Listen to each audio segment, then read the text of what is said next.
भी कुछ नरमी की है। बड़े दिनों तो बाद मेरी अपने मुख्तारे नाल मुलाकात हुई है, जेड़ा घर रहा है बड़े दिन। तो मैं क्या अज तुहाडी भी मुख्तारे नाल मुलाकात कराई है। की हाल है भाई मुख्तारिया? ठीक ठाक मैं नहीं बोलता। ठीक ठाक, अल्लाह का शुक्र जी।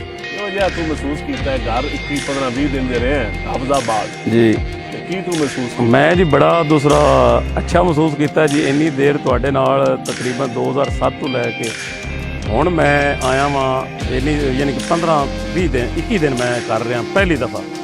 ते कारण ही बड़ा अच्छा फील किया है। तो लेकिन तुहाडा जिहड़ा वो अल्फाज है फील घर बेगम ते बच्चियां खैर कबूल करनी, बेगम तो तंग पै गई नहीं जी बेगम कोई नहीं तंग पई। ते बाकी बड़ा दूसरा तुहाडे तुसां कहण नाल वो मैनूं जिहड़ा डराया मैसेज करके उहदी वजह तो मैनूं मैं आप महफूज रहा वां, मेरे बच्चे महफूज रहे हैं। ते असीं ते बड़ा तुहानूं एप्रीशिएट करने हैं। तुसां बड़ी मेहरबानी कीती मेरी जिंदगी ते जिहड़ा एक मैं दोबारा जिहड़ा 21 दिन तो बाद लेकिन वो तो महसूस की थी। लेकिन तू मशहूर भी बड़ा हो गए। ये मशहूर बस मीडिया मेरे नाल बड़ा मशहूर हो गए। मशहूर मीडिया कर दिता जी, सोशल मीडिया ने बड़ा मशहूर किया जी। तो ये पॉजिटिव चला गया है। लोग पता नहीं किस नीयत कुछ सी जो मैनू गलत रंग ले रहे थे। लेकिन ये करोना के हवाले नाल मैं तो अपने आप को खुद बड़ा महसूस चंगी तरह किया है। बड़ा अच्छा तुहाडा दूसरा तुहाडा कहना सी ते ना कोई ये गाल सी ना गल ना बात। लेकिन ये मैं दस गाल तो चलो ये तेरी मेरी जाती सी, वो तो कोई नहीं, मैं तो गाल रूटीन चो कढ़ दे नहीं।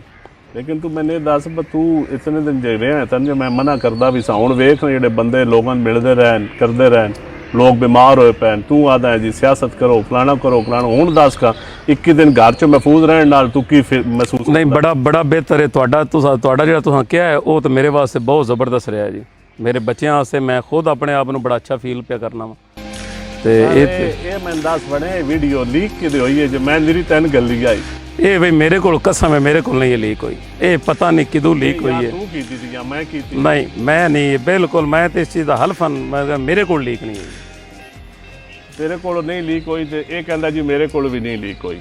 तो फिर मेरा ख्याल है ये ढूंढने जरूर पहुंची कि अगर इस भी नहीं की थी तो मैं नहीं की थी। तो व्हाट्सएप का वॉइस मैसेज थी, अगर व्हाट्सएप का वॉइस मैसेज भी लीक होता है तो सोचना तो पहुंची कि किवें होता है। तो मुख्तारे दे नाल जिथे बड़ियां चीज़ां इतने अवेयरनैस कंपेन चली, इतने बड़िया चीज़ां और लोगों में समझा तो बेहतर अवेयरनैस कंपेन नहीं थी चल सकती। और ठीक है, लेकिन मेरा ये पर्सनल मैसेज थी। लेकिन मुख्तारिया बड़े दसना जरूर पहुंची, ढूंढनी जरूर पहुंची भाई लीक किमें हुई। नहीं तलाश करनी चाहिए और मेरा ख्याल है इंशाल्लाह पता जरूर लगे। मैंने तलाश करनी चाहिए सर। बड़ी बड़ी मेहरबानी जनाब तुहाडी। मैं आख्या लोग मैं तो कुछ लिया कि मुख्तारे नाल मुलाकात नहीं हुई। मैं आख्या क्योंकि मैंने भी बड़े दिनों बाद हाफिजाबाद होना आया तो मैं क्या मैं तुहाडी दे नाल आप ही मुलाकात करा दूं।